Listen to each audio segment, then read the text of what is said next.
Victoire du Barça qui fait plaisir, mais est-ce que le Barça est de retour? On va tout simplement parler dans cette vidéo.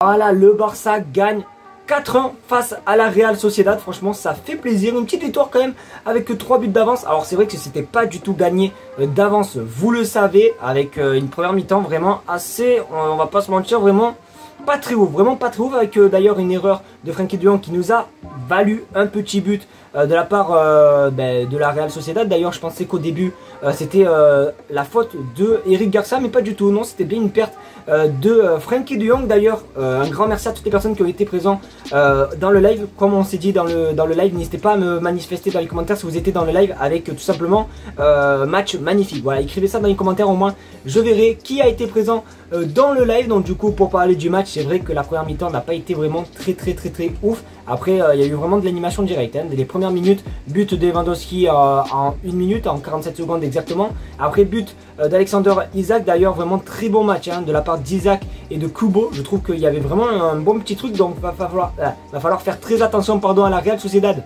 cette saison, parce que c'était quand même assez intéressant.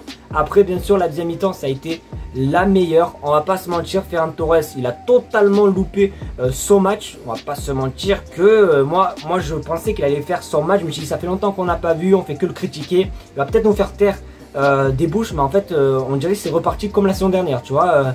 Les touches de balle pas bon, les contrôles pas bon, le dernier geste pas bon. Franchement il n'y avait rien qui allait avec notre ami Ferran Torres. Après en deuxième période, dès bizarrement que Ferran Torres est sorti, mais le Barça a enchaîné avec notamment un magnifique doublé de Lewandowski, un but également de Dembélé avec une passe d'Ansu Fati qui venait juste à peine de rentrer, talonnade magnifique. Et ensuite on a eu un but également de Ansu Fati qui a été décisif dès son entrée. Donc est-ce que les gars, pour vous, est-ce que Ferran Torres, à votre avis, il mérite pas sa place? Est-ce que Ansu Fati mérite la place de Ferran Torres? Parce que c'est vrai qu'en y repensant, tu as quand même des joueurs comme Rafinha, Dembélé, Ansu Fati et Ferran Torres dans les attaquants, dans les couloirs, quoi. Donc c'est vrai que quand même Ferran Torres, tu as des questions à te poser. Tu as quand même un Ansu Fati qui a joué à peine genre combien, à peu près 30 minutes. Il a été décisif 2 fois, tandis que Ferran Torres dans tout le match il a rien fait, que des erreurs. Donc du coup c'est vrai que voilà. Et ensuite pour parler aussi de la défense,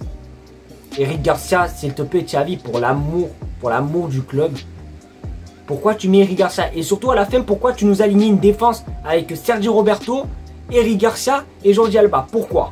On gagnait 3 buts, franchement même à 3 buts d'écart j'étais pas bien. On était à la 80e minute, il a fait rentrer Jordi Alba, je vais pas vous mentir que j'étais pas serein les gars. Franchement j'étais pas du tout bien. Donc du coup ça va, on a quand même gagné. Donc vous n'hésitez pas à me dire ce que vous en avez pensé quand même de cette rencontre dans les commentaires, hein, pour savoir si vous avez kiffé et tout. Mais franchement dans l'ensemble c'était quand même un bon match. On a pris les 3 points, on n'aura pas de jaloux. Au moins le Real Madrid diront pas on a gagné 4-1, vous avez gagné tel et tel. Voilà, on a gagné comme le Real Madrid de 4-1.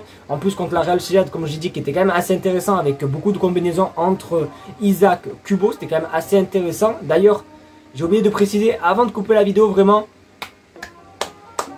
j'applaudis, je pense que vous savez pour qui j'applaudis, vraiment Marc-André Ter Stegen. Quel match, franchement quel match, donc merci à lui. Est-ce que Marc-André Ter Stegen va devenir l'ancien comme avant à son prime? On sait pas, mais en tout cas franchement magnifique match, incroyable, les relances tendues, incroyable, les parades, je m'en souviens d'une parade, il me semble que c'était une frappe, je sais plus de qui, elle était à ras de sol, il s'est couché vite, boum, l'arrêt réflexe, il en a fait énormément de parades, donc juste pour ça vraiment j'applaudis. Mais voilà, en tout cas les 3 points, c'est le plus important. Maintenant on va se tourner vers le match de mercredi entre Manchester City et le Barça au Camp Nou, en match amical. Donc on sera encore en live, donc n'hésitez pas vraiment à vous abonner si vous voulez vivre les lives avec moi, ça fait plaisir. Moi je vous laisse, passez une très bonne soirée, dormez bien, même si je sais que vous allez bien dormir forcément avec la victoire. Je vous fais de gros bisous et on se retrouve demain pour un nouveau live ou une nouvelle vidéo. Allez, ciao les refs.